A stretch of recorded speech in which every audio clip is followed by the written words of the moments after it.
दोस्तों आज हम द्विघात समीकरण का गुणनखंड करना सीखेंगे। तो आइए देखते हैं प्रश्नों को। क्या दिया गया है? गुणनखंड करना। जितने भी द्विघात समीकरण होते हैं उनका गुणनखंड किस प्रकार से किया जाता है, आइए देखा जाए और सॉल्व करके सीखा जाए। ठीक है, सबसे पहला प्रश्न लिया जाए जो कि है x² प्लस 7x प्लस 12। सबसे पहला काम आपका होगा इसे क्रम से सजा लें, यानी इस रूप में कर लें। ठीक है, इसे कहते हैं मानक रूप। मानक रूप क्या होता है? जैसे पहला पद क्या हुआ x², दूसरा 7x और तीसरा अचर पद 12 बराबर 0। ठीक है, तो इस प्रकार से मानक रूप में रखने के बाद अब क्या किया जाएगा? चेक किया जाएगा, यानी x² का जो गुणांक होता है, जो x² के साथ गुणा कर रहा है, ठीक है, और जो हमारा अचर पद है इसका पहले मल्टीप्लाई कर लेंगे। तो इसका गुणांक क्या है? कुछ नहीं दिख रहा है, इसका मतलब 1 होगा। ठीक है, कुछ नहीं है, इसका मतलब 1 होगा। तो यहाँ से 1 और यहाँ से 12, ये हमारा सब रफ पे कार्य होता है। यानी 1 और ये 12 का मल्टीप्लाई करेंगे, क्या आएगा? 12, और बीच में क्या है? 7। अब ऐसा टुकड़ा करो 7 का, इस दो रूप में लिखिए कि मल्टीप्लाई करने पे 12 आ जाए।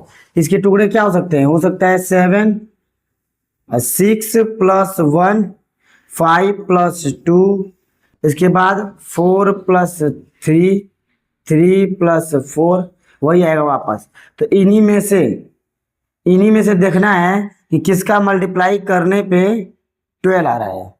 ठीक है, तो 6 1 जा 6, 5 2 जा 10 और 4 3 जा 12। तो हमें ये नंबर ढूंढना होता है।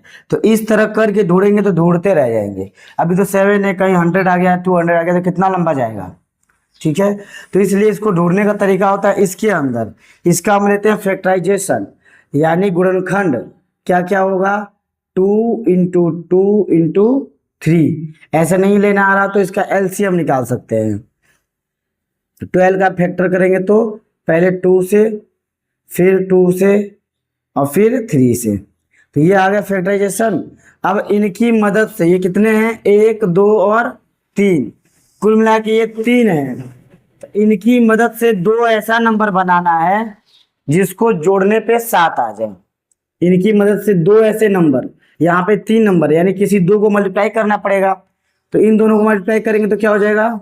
6। 6 और 2 8, ये नहीं करना है, हमें 7 लाना है। तो इन दोनों को मल्टीप्लाई नहीं करेंगे, इन दोनों को करते हैं। 2 2 जा 4 और 4 और 3 7 आ गया, यानी कि जोड़ने पर 7 आ गया और मल्टीप्लाई करने पे तो 12 आएगा ही। तो इसी रूप में हम बीच वाले को तोड़ देंगे। कोने वाले को उधर लिख दीजिए, फिर इसको लिखेंगे कितना? 4x, और इसको लिखेंगे 3x, अब प्लस लास्ट वाला 12। इतना बस दो पर हिस्से में तोड़ना आ जाए, उसके बाद कॉमन लेना बहुत आसान है। अब यहाँ से लिया जाएगा कॉमन, बस इन दोनों को ध्यान दीजिए, पीछे का 2 छोड़ दो, आगे का बस ध्यान देना है। आगे में क्या क्या कॉमन है दोनों में? यहाँ भी एक x है, यहाँ भी एक x है, बस x, और यहाँ कोई भी नंबर नहीं है। कोई नंबर नहीं है तो कोई कॉमन नहीं। ये स्क्वायर का मतलब 2 बार x है, x इंटू एक्स। अब 4x का मतलब 1 बार x, तो 1 बार x निकल गया इसका, तो यहाँ से एक x बचा, यानी एक x बचेगा और यहाँ से 4 बचेगा। और नंबर क्यों नहीं निकला? क्योंकि नंबर यहाँ 1 था, तो 1 नंबर निकालेंगे तो भी 4 ही बचेगा। ठीक है, अब देखिए यहाँ पे क्या लिखना है। अब जैसे पहले में कॉमन निकालते ही, यानी फर्स्ट वाला कॉमन निकाल लिए, उसके बाद सेकेंड में कुछ सोचना ही नहीं, इसी को सेम उतार कर रख दो, x plus 4 same to same इसी तरह रख दो। अब इसका लास्ट में क्या है? प्लस प्लस, तो दोनों प्लस मिलके प्लस बनेंगे। अब 4 ग्रेटर में 12 कितने बार में आता है? 3 बार में। ये वाला काम करना, वरना यहां से कॉमन लोगे तो कंफ्यूजन हो जाएगा, पूरा का पूरा गलत। अब यहां से क्या दिख रहा है? इसमें और इसमें x प्लस 4 और x प्लस 4, तो x प्लस 4 बाहर निकलेगा, बचेगा क्या? इसमें से x और इसमें से 3 प्लस, और सबका बराबर क्या था? 0। तो यहाँ हम लिख सकते हैं x plus 4 equal to 0, and X plus 3 equal to 0। अब इनका आंसर लाना होता है, इसे मूल कहते हैं, दो मूल प्राप्त होंगे। तो x इक्वल टू +4 है, इधर जाएगा तो -4, एक आंसर ये हो गया। x इक्वल टू -3, एक ये हो गया। यानी दोनों आंसर आ जाएगा -4 कामा -3। इस तरह लिखना होता है, इसे कहते हैं मूल। यानी द्विघात समीकरण के दो मूल होते हैं, और त्रिघात समीकरण के कितने मूल होंगे? 3। और जिसकी घात 5 रहेगी उसके कितने मूल रहेंगे? 5। जितनी घात उतने मूल। अब देखते हैं दूसरे प्रश्न को, इसको उतार लो तब तक। तो आए देखा जाए चौथे प्रश्न को। फोर्थ वाले में क्या है कि √2x² प्लस 7x प्लस 5√2। यहाँ पर दिया गया ये जो प्रश्न है ये भी क्या है? मानक रूप में है। यानी यहाँ से हमको पीछे से क्या लेना है? √2, और यहाँ सबसे आगे से क्या लेंगे? 5√2। इनका मल्टीप्लाई करते हैं, क्या आता है? तो 5√2 और मल्टीप्लाई बाई √2, मल्टीप्लाई आता है इसका। देखिए √2 वाला और √2 वाला का मल्टीप्लाई होता है तो ये हट जाता है, सेम नंबर है ना, 2 है 2 है, तो 2 और 2 दोनों सेम रहेगा, एक जैसा, और √ के अंदर रहेगा तो 5√4 होगा। और √4 से बाहर क्या निकलता है? 2, यानी करनी से बाहर क्या निकलेगा? 2 निकलेगा। तो ये 5 और ये 4 बन जाएगा 2, करनी गई यानी √ गया। अब 5 2 जा 10, यानी हमारा आएगा 10। 5 2 जा क्या हो गया? 10। अब 5 और 2 क्या हो गया? 7, जोड़ देंगे तो मिल गया खंड। 5 2 जा 10 और 5 और 2 7, यानी हमें दो टुकड़े मिलेंगे। एक हो जाएगा √2x², इसका हो जाएगा प्लस 2x, अब प्लस यहाँ पे 5x प्लस 5√2 आगे, यानी यहाँ से 2 और यहाँ से 2। अब कॉमन लेना है, तो कॉमन यहाँ पे फंसेंगे कॉमन लेने में, ठीक है। तो उसके लिए एक और चीज सीखना होगा। जैसे मान लो हमने लिख दिया √3 और यहाँ लिख दिए 3, तो इस एक 3 में कितने √3 होंगे? 2। हर एक नंबर में उसके जैसा 2 √ वाला होता है। जैसे मान लो 7 है तो इसके अंदर 2 √7 होते हैं, तब जाके क्या बनता है? एक 7। मान लो ये √3 इंटू √3 तो क्या बनेगा? 3। यानी यहाँ से कॉमन क्या ले सकते हैं? एक तो x कॉमन होगा, और एक √2 यहाँ है तो यहाँ भी होगा ना √2, तो √2 कॉमन हो जाएगा, ठीक है। एक हो जाएगा हमारा कॉमन x और एक हो जाएगा √2 कॉमन। तो √2 कॉमन हो जाएगा तो बचेगा क्या? यहाँ से एक x, √2 निकल ही गया, और एक x निकल गया, x बचा। अब प्लस यहाँ से x निकल चुका, और यहाँ कितना था? 2 था। इसका मतलब कितने √2 थे? 2 थे, तो एक निकल चुका है और एक क्या हुआ? बचा हुआ है। यानी जो 2 है ना, ये 2 √ है, यहाँ एक √ है, यहाँ 2 √2, इसको एक में लिखा हुआ है। तो इसमें से जब एक निकाल लिए तो क्या बचेगा? एक बचेगा, इसे लिखेंगे √2। ये समझना चाहिए यहाँ पे कॉमन √ वाले को। उसके बाद अब कुछ नहीं करना है, पहले में दिमाग लगा लो जितना लगाना है उतना, उसके बाद सेम छाप दो इसको यहाँ पे। यानी क्या छापेंगे? x plus √2। अब यहाँ देखो प्लस है तो प्लस प्लस प्लस प्लस, √2 से √2 कट गया, क्या बचा? 5, खत्म। अब हमारे यहाँ से और यहाँ से इन दोनों में क्या कॉमन दिख रहा है? x प्लस √2, ये निकलेगा। तो बचेगा क्या? x √2 प्लस 5, सबका 0। अब यहाँ होगा पक्षांतर, यानी एक बार x प्लस √2 बराबर 0, एक बार x √2 प्लस 5 बराबर 0। देखो अब यहाँ x प्लस √2 है तो जाएगा तो क्या हो जाएगा? प्लस है तो माइनस √2, कैसे? बराबर माइनस √2 ना, एक आंसर ये। यहाँ पे पहले किसको ले जाएंगे? इसको या इसको? पहले प्लस वाले को, तो हो जाएगा x √2 इक्वल टू -5। अब इसकी बारी, तो ये क्या कर रहा है यहाँ पे? मल्टीप्लाई, गुणा, तो हो जाएगा x इक्वल टू, ये जाएगा इधर तो क्या हो जाएगा? अपॉन √2। टू, यानी -5/√2 ये हो जाएगा इस तरह। यानी हमने यहाँ पहले इसका मल्टीप्लाई किए तो 5/√2 और √2 का मल्टीप्लाई करने पे आ जाएगा 5/4। इसका मतलब सब जानते हैं, बाहर निकलता है तो 5/4 निकलेगा तो क्या बनेगा 2 बनेगा। तो 5 2 जा 10, 5 2 जा 10 और 5 और 2 7, इसके 2 टुकड़े कर दिए और फिर वापस से कॉमन लिए। तो कॉमन लिए तो यहाँ 1/√2 था, यहाँ पे केवल 2 था, तो केवल 2 के अंदर ऐसा 2 होता है। ये चीज ध्यान देना था यहाँ पे, नया चीज इसे उतार लो। और ये क्लास 10th में इंपॉर्टेंट क्वेश्चन ऐसा आ सकता है, आएगा तो ऐसा ही क्वेश्चन आएगा।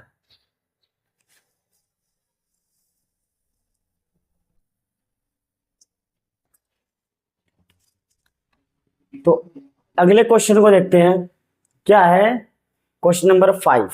देखो इसमें दिया गया है कि 100x² - 20x + 1 = 0। अब ये कहा गया कि हमको पहले देखो मानक रूप में है, ठीक है। अब यहाँ पे क्या है 100 और यहाँ पे 1, तो 100 1 जा 100, इसके 2 ऐसे टुकड़े करो कि ऐड करने पे क्या आ जाए 20। तो 20 ऐड करने पे क्या आएगा, कब ऐसा आएगा जब 10 + 10 लिखेंगे और 10 10 जा 100, तो 100 हो गया। ऐसे भी सोच सकते हैं ना, क्योंकि 100 आने के लिए 0 0 होना चाहिए। अब 2 0 कब आएगा 20 में, जब 10 और 10 होगा, तो 10 × 10 मिल गया। और नहीं मिल पाएगा तो ऐसे करोगे, ऐसे ढूंढने के लिए क्या करोगे 2 से 50 बार में, 2 से 25 बार में, 5 से 5 बार में और 5 से 1 बार में। हमें 2 बनाना है तो एक ऐसे बना सकते हो 2 2 जा 4, 5 5 जा 4 और 25 जो जोड़ेंगे तो कितना बनेगा 29, जो कि नहीं चाहिए हमको, हमको चाहिए 20। तो हम फिर से एक बार कोशिश करेंगे ऐसे जोड़ के कि 2 एक जोड़ेंगे 2 5 जा 10 और ये भी जोड़ देंगे 2 5 जा 10, तो 10 10 10 10 जा 100 भी आ गया और 10 10 20 भी आ गया दोनों। बस इस तरह ढूंढते हैं, ठीक है। तो अब देखो 100 को लिख देंगे 100x² और ये -20 है तो -10 और -10, क्योंकि 2 बार -10 लिखेंगे, -10x और -10x + 1 = 0। अब यहाँ क्या किया जाएगा, कॉमन लेंगे। कितना कॉमन होगा 10, क्योंकि 10 यहाँ है और x कॉमन, तो यहाँ बचेगा 10 10 जा 100 और इसमें से बचेगा x और इसमें से क्या बचेगा केवल 1, क्योंकि सब बाहर 10x था 10x बाहर हो गया। इसी को सेम टू सेम उतार दो 10x - 1। अब देखो plus minus minus plus minus multiply करना है तो माइनस प्लस माइनस, अब 1 को 1 से डिवाइड करेंगे तो 1। ये चीज था, तो यहाँ पे ढूंढते तो गलत फंस जाते, 1 लेते क्या नहीं लेते। अब यहाँ से देखो ये और ये अलग, 10x - 1 एक में और 10x - 1 एक में, दोनों सेम हो गया। यानी हो गया हमारा 10x - 1 का होल स्क्वायर, या आंसर आ जाएगा x = 1/10। देखो यहाँ भी क्या आएगा x = 1/10, मान लो यहाँ पे =0 है तो क्या आ जाएगा, पहले x = 1 करेंगे, -1 है तो क्या जाएगा +1 और मल्टीप्लाई कर रहा है तो अपॉन में 10, दोनों का आंसर क्या आएगा 1/10, यानी दोनों मूल सेम टू सेम आ गए।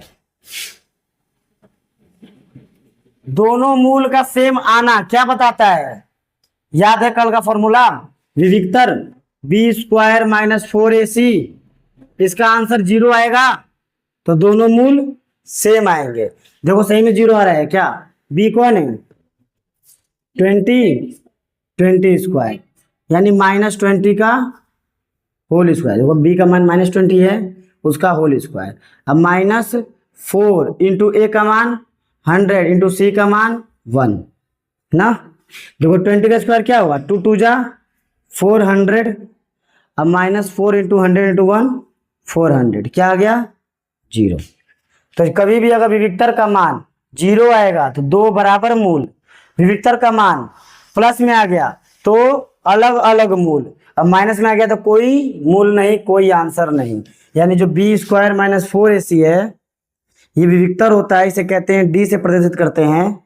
और डी अगर आ गया 0 तो दो बराबर बराबर, जैसे ये है हमारा दो बराबर आंसर। अगर डी आ गया बड़ा, 0 से क्या आ गया बड़ा, तो हम कहेंगे कि इसके दो आंसर तो होंगे मगर अलग अलग। और आ गया डी, ये छोटा हो गया बेचारा, 0 से छोटा, यानी माइनस में हो गया। तो माइनस में होगा तो कहेंगे वास्तविक मूल नहीं होंगे, यानी इसके मूल प्राप्त नहीं है। समझ में आया? विविक्तर के बारे में ये पूछता है ज्यादा, जो ये बताया विविक्तर के बारे में। इसी लगे देखो क्वेश्चन नंबर 6 भी देख लेते हैं। 6 में क्या है, 2x square plus X minus 6 equal to 0। यहाँ एक नई चीज सीखना है, ध्यान सीखना। देखो क्वेश्चन नंबर 6 में एक नया चीज समझना है कि पहले तो मूल रूप है, मूल रूप में 2x स्क्वायर है, x है माइनस 6 है, ये चीज है, यानी मूल रूप इसका है। दूसरा चीज शुरू में क्या है प्लस और लास्ट में माइनस। इसमें देखो शुरू में प्लस लास्ट में प्लस, शुरू में प्लस लास्ट में प्लस, शुरू में प्लस लास्ट में प्लस, यानी शुरू और लास्ट दोनों सेम था अब तक। मगर इसमें क्या है, शुरू का प्लस है लास्ट का माइनस है। जब कभी ऐसा दिखे यानी शुरू का प्लस और लास्ट का माइनस यानी अलग अलग, ठीक है, दोनों माइनस है तो कोई दिक्कत नहीं है। जब दोनों यानी शुरू वाला और लास्ट वाला अलग अलग साइन हो, कब, मानक रूप में करने के बाद देखना। मानक रूप में हो गया स्क्वायर एक्स नंबर, तो शुरू का और लास्ट वाला अगर अलग अलग साइन है तो बीच वाले को कैसे लाएंगे, घटाकर। कैसे लाएंगे, घटाकर, यानी माइनस करके। जो बीच वाला आएगा ये एक्स लिखा है, इसका मतलब क्या लिखा है, एक्स के पीछे क्या है 1, यानी जो 1 लाएंगे हम माइनस करके लाएंगे। 1 कैसे आएगा माइनस करके वो तो देख लेंगे, पहले ये समझो कि अलग अलग साइन होगा तो माइनस करके ही लाना है। और अगर सेम टू सेम रहा तो प्लस करके ला रहा हूं। देखो 10 10 20, 10 10 20 सब जोड़े, हम जोड़ा हमने 5 6 30, 5 6 11, 3 2 5 जोड़ के आया। यहाँ पे 5 2 7 जोड़ के आ रहा था सब, मगर यहाँ क्या किया जाएगा, घटाकर। तो कैसे घटाएंगे, पहले देखो तो क्या है लास्ट में, ये क्या है और ये क्या है, यानी क्या हो जाएगा 12। 12 का ऐसा टुकड़ा बनाओ कि घटाने पे क्या आ जाए 1 आ जाए 1। देखते हैं 2 से 6 बार में, 2 से 3 बार में, 3 से 1 बार में, तो 2 2 जा 4 और ये क्या है 3, घटाने पे क्या आएगा, हो गया। यानी हमको रखना है 4 में से 3। अब ये भी सोचना है किस में से क्या घटाएं। अगर ये माइनस होता तो मैं करता बड़े वाले को माइनस में और छोटे वाले को प्लस में, मगर ये क्या है प्लस है तो करूंगा छोटे वाले को माइनस में, बड़े वाले को प्लस में। 4 में से 3 जाएगा तो 1 आ जाएगा। इस तरह करना है, ठीक है, इसमें थोड़ा सोचना पड़ता है। तो इसको लिखते हैं 2x स्क्वायर, यहाँ क्या लिखूंगा प्लस ना 4x और फिर minus 3x minus 6 equal to 0। ऐसा क्यों, 4 3 जा 12, 6 2 जा 12, तो 4 3 जा 12 और 4 में 3 गया तो 1। प्लस में है तो प्लस वाला बड़ा, प्लस में आएगा ना तो बड़े वाले को प्लस में रखेंगे। अब यहां से कॉमन और यहां से कॉमन, क्या कॉमन है 2 और बचेगा क्या 2, और यहां से सेम ही लिख दो, प्लस माइनस माइनस 2 3 जा। अब यहां से निकालो इसको, तो x प्लस 2 एक बार और 2x माइनस 3 एक बार, तो अलग अलग लिख दो, x plus 2 equal to 0 comma 2x minus 3 equal to 0। इसका आंसर क्या आएगा, x इक्वल टू माइनस 2, इसका 2x इक्वल टू प्लस 3 और फिर x इक्वल टू 3/2। दोनों अलग अलग आ गए, यानी इसका मान अलग अलग आया, अलग अलग वास्तविक संख्या। तो हम कह सकते हैं इसका जो विविक्तर होगा 0 से क्या होगा, बड़ा होगा। 0 से बड़ा होगा विविक्तर, विविक्तर भी याद हो जाना चाहिए। और 0 का विविक्तर तो आंसर बराबर आएगा, बड़ा होगा तो अलग अलग आएगा, और माइनस में होगा तो कम होगा 0 से, तो नो मूल, यानी आंसर सही नहीं रहेगा, अवास्तविक संख्या। इसके बाद अगला लेसन कल पढ़ेंगे।